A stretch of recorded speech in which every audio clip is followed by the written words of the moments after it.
পশ্চিমবঙ্গের প্রথম মুখ্যমন্ত্রী কে ছিলেন জানতে চাইলে আমরা সহজে উত্তর দিই কেন প্রফুল্লচন্দ্র ঘোষ। কিন্তু প্রফুল্লচন্দ্র ঘোষ পশ্চিমবঙ্গের প্রথম মুখ্যমন্ত্রী ছিলেন না যদি বলি।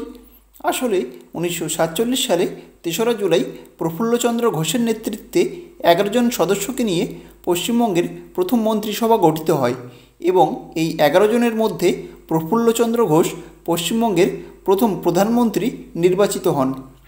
15ই আগস্ট 1947 থেকে 22শে জানুয়ারি 1948 সাল পর্যন্ত একটানা 160 দিন পশ্চিমবঙ্গের প্রধানমন্ত্রী থাকার পর 23শে জানুয়ারি 1948 সালে পশ্চিমবঙ্গের প্রধানমন্ত্রী পদে বসেন বিধানচন্দ্র রায়।